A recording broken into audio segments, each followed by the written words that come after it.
Yo, what's going on, y'all? It's your man King Bishop, man. Finally checking back in, man. Finally checking back in with y'all. I am currently in, today's Sunday the 29th. I'm about to start another orientation tomorrow morning. Unfortunately. So, if you guys don't know, which I'm sure most of you don't, I left Snyder, I want to say March of 2019, and I left to go over to Landstar. And I stayed at Landstar for maybe a couple months, if it was even that long. I wasn't there long. The reason why I left Snyder was, one, because rates were low. Two, it sucks competing with company trucks as an owner operator on the load board, man, because in theory, if what they tell you is true, it's always going to be tough. And this is what I mean by what they tell you. So what they tell you is all the loads hit the load board, including the company loads that are non-dedicated loads. So maybe not the Walmart dedicated freight, maybe not the Target dedicated freight that they may have the company trucks dedicated to, which owner operators are not privy to. So if all the freight comes onto the load board, that means you are competing with a planner or a dispatcher who sits in front of a computer screen all day with 7 or 8 different trucks, 7, 8 different load boards, or however they do it, planning a bunch of trucks.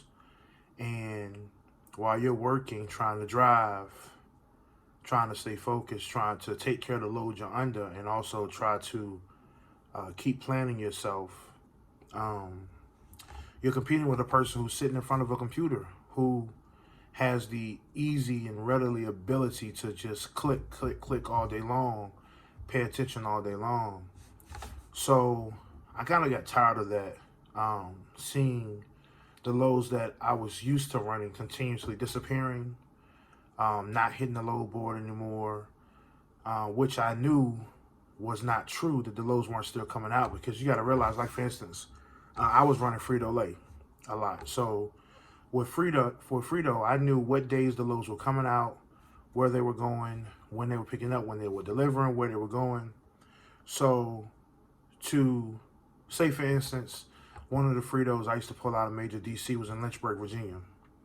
And they may have loads going from Lynchburg, Virginia to the Kathleen, Georgia location. Okay, cool. I know there's supposed to be loads going there. I pulled those loads before, but now all of a sudden I no longer see those loads on the load board. But then I pick a load from out of the Charlotte Frito-Lay going down to the Kathleen, Georgia, and I see company trucks delivering there. And I'm like, hey, where'd you pick up from? I picked up from Lynchburg. And I'm like, that's not dedicated. So no, it's not dedicated. I'm not dedicated. So I know already that those loads never hit the board, which is against what they tell you is supposed to happen. It's supposed to be fair. So I got tired of stuff like that. Plus, Snyder has a lot of rules. And when you take rules on top of the laws, a lot of the rules just make your job harder, because a lot of them are unnecessary. For a person like me, I have no tickets, no accidents. So for me, I don't need a bunch of your rules. Obviously, I'm doing okay. I've been inspected, never had a failed inspection. So with that being said, I kind of know what I'm doing here, and I don't need you to continuously put rules on top of me, which are doing nothing but making my job difficult for no reason. So, excuse me. So for whatever that means, that's why I left there, and I went to Landstar because I was hoping to get on a dedicated account. Landstar is one of the few companies that have owner operators run dedicated routes. And the issue I faced with that, one, is when I went, it wasn't the time of the year for Walmart. So because it wasn't the holiday season, Walmart wasn't picking up dedicated owner operators for Landstar. And then two, I found two other ones. One of them was Volvo. Another one was, I can't remember the other one. But I couldn't get a spot, man. They were just full. You know, I couldn't get my own spot into those dedicateds.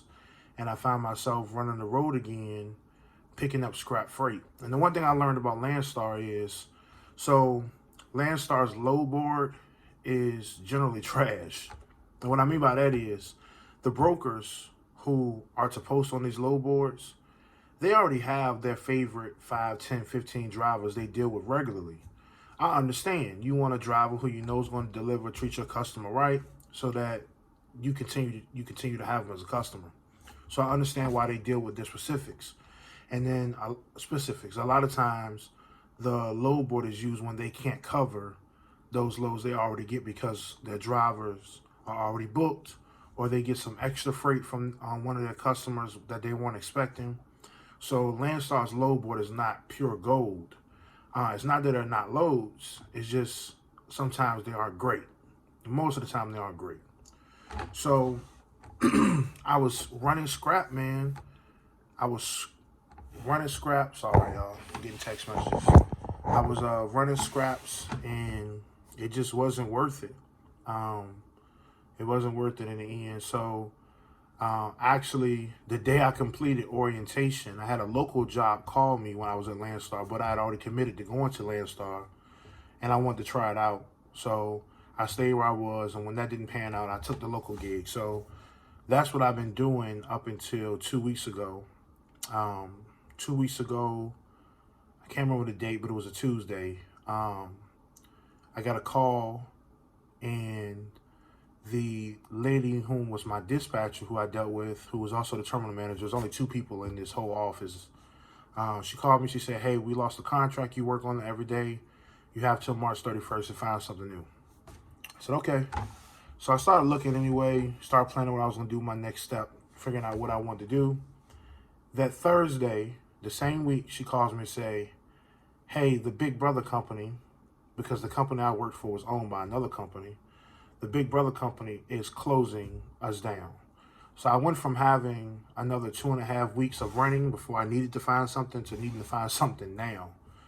So, you know, that 2 Thursdays ago was the last time I worked. So I started applying, looking to see what was out there, and I decided on this company that I'm at now. Y'all know me. Y'all know I'm not going to tell y'all what company it is. I don't have nothing to say about it. You know, it's not really much to talk about because I've never worked here before. I have a couple people who have worked here. One person who I know who is, two people who I know who are still here. But until I get my hands on it, you know, I kind of don't have an opinion. So I'm here. I'll be in orientation. I drove 850 miles to get here. The crazy part is, y'all, like, with that local gig, I was literally driving about 30 miles a day. And that was if I worked 5 days a week, because it really wasn't a great job. It was just really, really convenient because I was home. But if I drove every day, I might have drove 32 miles a day, and which means I was driving 150 miles a week, 600 miles a month, Monday through Friday. You know, I was working, getting to work maybe 8 or 9. I was done by 2, 3. So basically in the last year, I haven't driven more than 150 miles in a week or worked longer than 6.5, 7 hours in a day. And that was rare. So for me to get back on the road yesterday and start making my journey towards where I am now, I was like, oh man, I got to get back in the groove, because if y'all watch my old videos, man, y'all know how I get down. I'm a grinder, but I haven't had to grind in a long time. So I'm like, man, am I still going to be able to get down like that? So that is something that I'm a little worried about, how long it's going to take me to get back into my groove. Am I capable? Of course, but will it take some time? Yes, Lord. So hopefully it won't take me too long. It didn't feel too bad being behind the wheel, getting here for this trip. Like I said, it was 850 miles.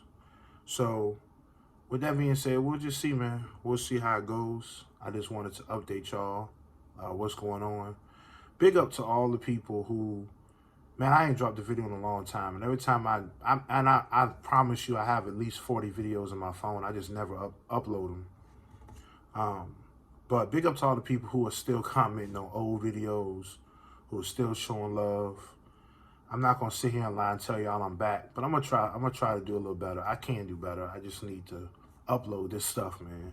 So this one will drop. It's about 11:15 now, I want to say, Central. So I'm gonna drop this one now. A lot of y'all won't see this before I even drop the one for tomorrow. I'm gonna kind of keep y'all updated on what's going on, and up until the point where I get on the road. So I appreciate y'all. And here's another thing too. Most of y'all know, man, I'm a motorcycle enthusiast. I created another branch of my channel. Some people make new channels. I don't really want to make a new channel. I barely post on this one. But I created another segue to the other side of my life, which is my motorcycle life, which is my complete passion. And I titled it Set Life. And I think I dropped the video before. But y'all let me know if that's something y'all are interested in. Because if it is, then I can drop some major content. And I have a lot of videos already done. And if y'all want to see me, that's something I would be down for doing regularly outside of this truck stuff. The truck stuff just get kind of old, man. I've been driving now 5 years. Y'all been around me since I started, truck driving school and run out the truck driving school. So, it get kind of old, man. You run out of stuff to say. So, as always, man, I appreciate y'all. Y'all let me know in the comments. Please continue to like, comment, and subscribe. And I appreciate y'all, man. Y'all be easy. God bless.